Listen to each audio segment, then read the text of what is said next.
पुस्तक का नाम कर्मकांड में छिपा व्यक्तित्व निर्माण का शिक्षण। प्रवचन द्वारा श्री राम शर्मा आचार्य। मित्रों, अभी आपको पंचकोश की बात बता रहे थे। उसके प्रारंभिक चरण षट कर्मों के अंतर्गत पवित्रीकरण और आचमन की बात हो गई। अगर आप इन्हें भावनात्मक दृष्टि से करेंगे तो आपको लाभ मिलेगा, अन्यथा नहीं। आचमन के बाद आता है शिखा वंदन। शिखा क्या है? शिखा के पीछे 3 चीजें छिपी पड़ी हैं। हिंदू समाज में शिखा की शिक्षाएं 3 बताई जाती हैं। इसके पीछे 3 कारण हैं, 3 उद्देश्य हैं।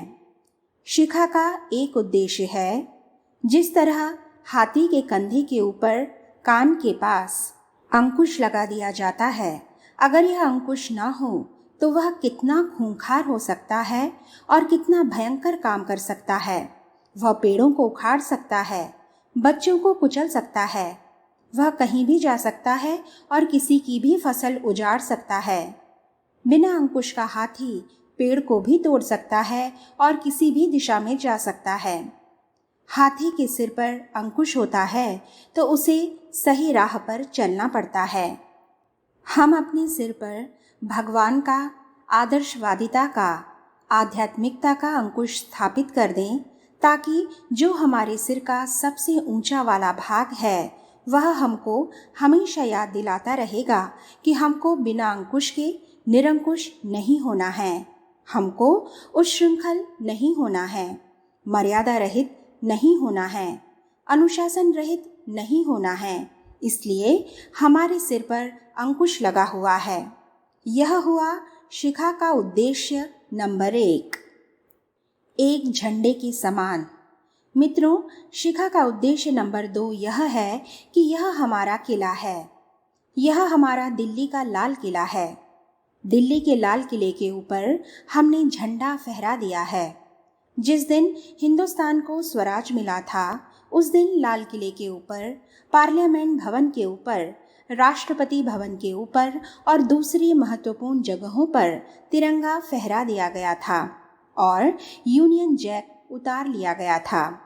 उसी दिन अंग्रेजी सरकार की हुकूमत चली गई थी और कांग्रेस सरकार की हुकूमत कायम हो गई थी। तिरंगा झंडा, राष्ट्रीय ध्वज सब जगह फहरा दिया गया। बेटे, हमने सबसे ऊंचे स्थान पर राष्ट्रीय झंडा फहरा दिया है। विवेकशीलता का झंडा, आदर्शवादिता का झंडा, सिद्धांतवादिता का झंडा, राष्ट्रीयता का झंडा हम अपने सिर के सर्वोच्च शिखर पर फहराते हैं। निरंकुशता का नहीं, पशुता का नहीं, यूनियन जैक का नहीं, वरन आदर्शवादिता का झंडा हमारे किले के ऊपर फहरा रहा है। अब हमारे दिमाग के ऊपर किसकी हुकूमत है? अब हमारे जीवन के ऊपर किसकी हुकूमत है? अब हमारे ऊपर गायत्री माता की हुकूमत है, विवेकशीलता की हुकूमत है, आदर्शवादिता की हुकूमत है।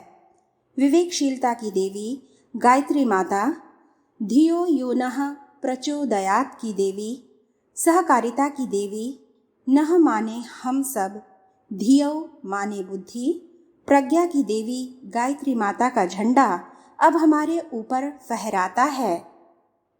अब हमारे शरीर के ऊपर, दिमाग के ऊपर उसी की हुकूमत है। उसी की हुकूमत के मुताबिक हमारी अक्ल काम करती है।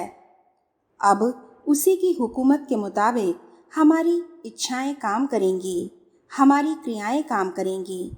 सारी मिनिस्ट्री उसी की हुकूमत मानेगी।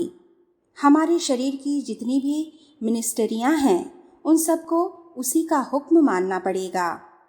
इस झंडे के लिए वफादार होना पड़ेगा। यह विवेकशीलता का झंडा है, गायत्री माता का झंडा है, जो हमारे मस्तिष्क पर फहरा दिया गया है। गायत्री की मूर्ति, उनका स्थान।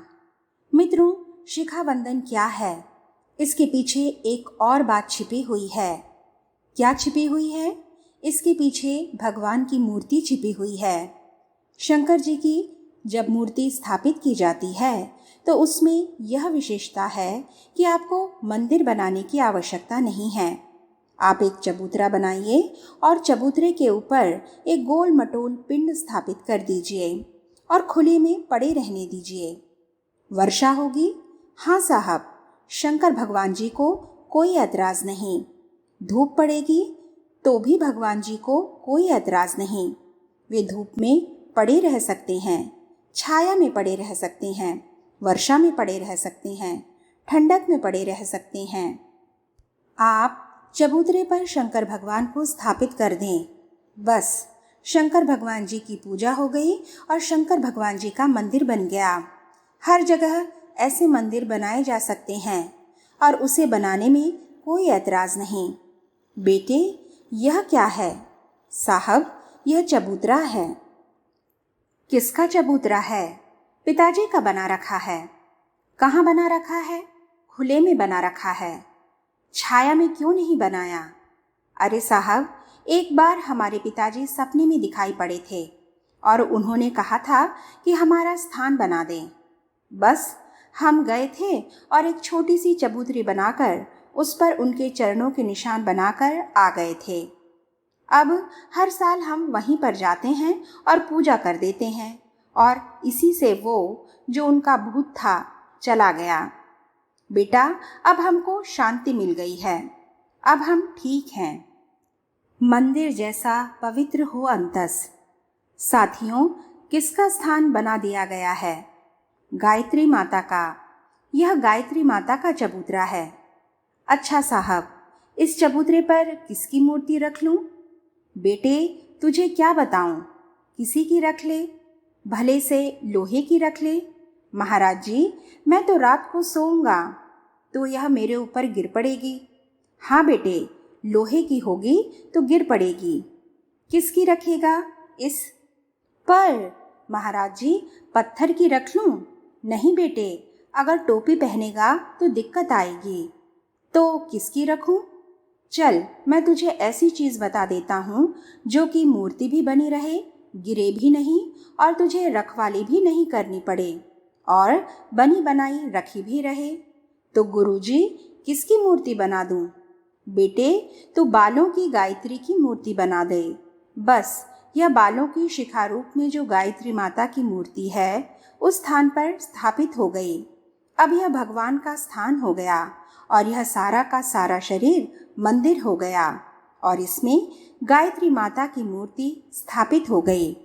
इसको मंदिर के तरीके से पवित्र और दिव्य रहना चाहिए। इसके अंदर जो वातावरण बनना चाहिए मंदिर जैसा बनना चाहिए। मंदिर में अनाचार नहीं किए जाते,